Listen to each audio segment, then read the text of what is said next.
Le pouvoir du silence, le secret des stoïciens. Introduction. Dans un monde saturé de bruit, d'opinions, de notifications incessantes et de distractions, le silence est devenu un luxe rare. Il est presque subversif. Pourtant, ce silence que nous évitons tant est peut-être la clé d'une vie plus riche, plus sage, plus alignée.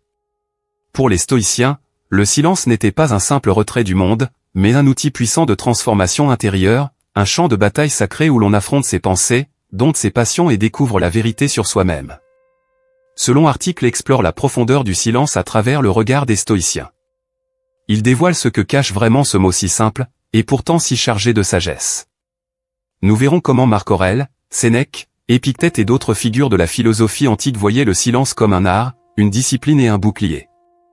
Puis, nous irons plus loin, comment appliquer cette sagesse aujourd'hui, dans une époque de vitesse, de bruit constant et de superficialité numérique?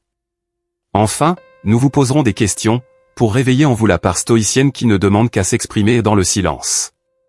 Le silence, selon les stoïciens, une vertu, une puissance. 1. Le silence n'est pas l'absence de parole, mais la présence à soi. Pour les stoïciens, le silence n'est pas un vide à fuir, mais un espace à investir. Il ne s'agit pas d'un simple mutisme, mais d'un silence habité, rempli de lucidité, de maîtrise, de profondeur. Sénèque disait, la parole doit être mesurée, et le silence choisi. Il ne s'agit pas de se taire pour fuir, mais de se taire pour écouter ce qui compte vraiment, la voix de la raison, la conscience, la nature des choses. Épictète recommandait de ne parler que lorsque c'est nécessaire, et de ne jamais bavarder inutilement. Pour lui, le bavardage est une perte d'énergie, une fuite hors de soi-même. Le silence, au contraire, est un acte de retour à l'essentiel. 1.2 Le silence est une école de maîtrise de soi. Le silence est exigeant. Il révèle nos agitations intérieures, nos émotions incontrôlées, notre peur du vide. C'est pourquoi les stoïciens l'aimaient, parce qu'il oblige à la confrontation avec soi-même. Celui qui pratique le silence apprend à maîtriser ses paroles, à peser ses réactions, à observer sans réagir immédiatement. C'est un exercice d'humilité et de force. 1.3 Le silence protège la sagesse. Dans un monde rempli d'opinions, le silence est la garde de la sagesse. Celui qui parle trop se trahit. Celui qui écoute sans juger, qui ne répond pas dans la colère, qui reste calme dans le tumulte, révèle une force rare. Marc Aurèle, dans ses Pensées pour moi-même, écrit « Sois comme le promontoire contre lequel viennent se briser les vagues, et qui reste debout, tandis que la fureur de l'écume se calme autour de lui. » Ce promontoire, c'est aussi le silence stoïcien. 2. Pratique stoïcienne autour du silence. 2. La retenue dans la parole. Les stoïciens invitaient à ne parler que lorsque cela est nécessaire, utile, ou guidé par la vertu. La parole n'est pas interdite, mais elle doit être mesurée, pesée, alignée avec la raison. Ne dis rien qui ne puisse être utile aux autres ou à toi-même, et surtout ne parle jamais pour toi seul. Marc Aurèle. 2.2 L'écoute profonde. Le silence stoïcien est aussi écoute. Écouter, non pas pour répondre, mais pour comprendre. Écouter la nature, le monde, l'autre. Écouter sa conscience. Cela implique de suspendre ses jugements, de mettre de côté son ego, et d'ouvrir un espace d'accueil. C'est une qualité rare aujourd'hui, mais essentielle pour une vie harmonieuse. 2.3 L'introspection silencieuse. Tous les grands stoïciens pratiquaient une forme de méditation, de retour à soi. Chaque soir, ils prenaient un moment pour passer en revue leur journée, observer leurs émotions, noter leurs écarts et leurs progrès. Cela ne peut se faire que dans le silence. Pas dans le vacarme du monde. C'est dans le silence que se cultive la vertu. 2.4 Le silence face à l'offense. Être insulté, critiqué, malmené et choisir le silence.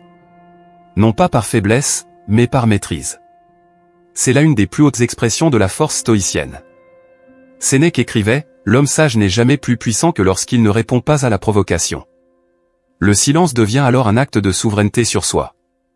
3. Le silence comme arme spirituelle dans notre société moderne. 3.1 Le bruit numérique, une aliénation quotidienne. Notifications, réseaux sociaux, publicité, information continue, notre monde est une cacophonie permanente. Nous sommes constamment sollicités, tirés hors de nous-mêmes. Le silence est devenu suspect. Quand quelqu'un se tait, on pense qu'il est bizarre, asocial, en retrait. Pourtant, c'est peut-être le seul refuge sain qu'il nous reste pour penser, ressentir, comprendre. 3.2 La surcommunication et la perte de sens. Nous parlons beaucoup, mais disons peu. Le verbiage remplace la pensée. Les opinions fusent, les jugements s'accumulent, mais la sagesse s'évapore.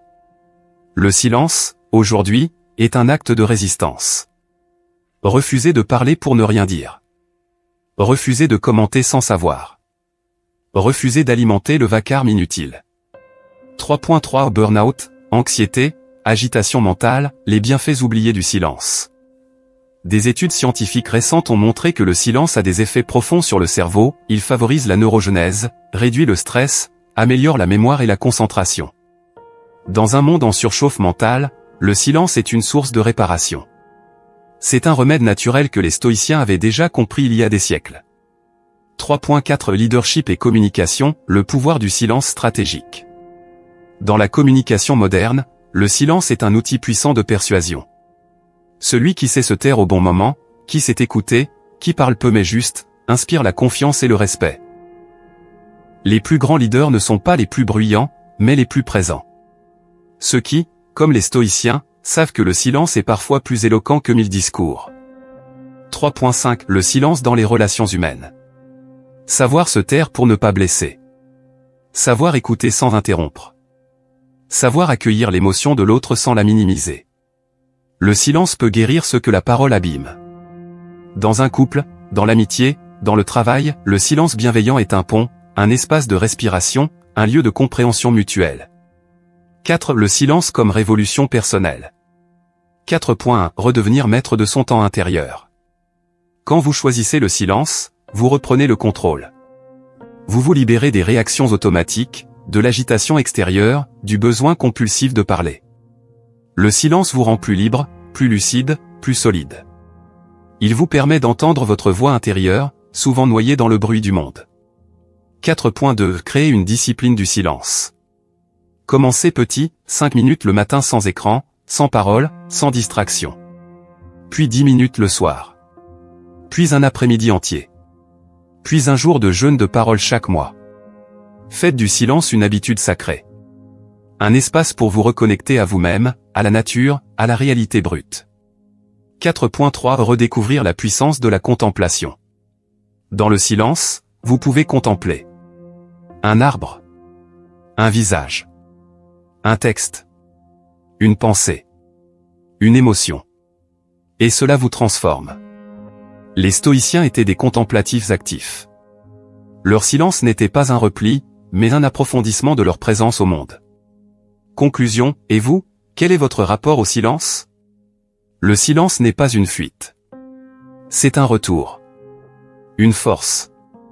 Une sagesse. Un article, une résistance face au bruit, à l'agitation, à la confusion. Les stoïciens l'avaient compris, et nous avons tout à gagner à les imiter. Non pour nous couper du monde, mais pour y revenir plus ancrés, plus justes, plus puissants.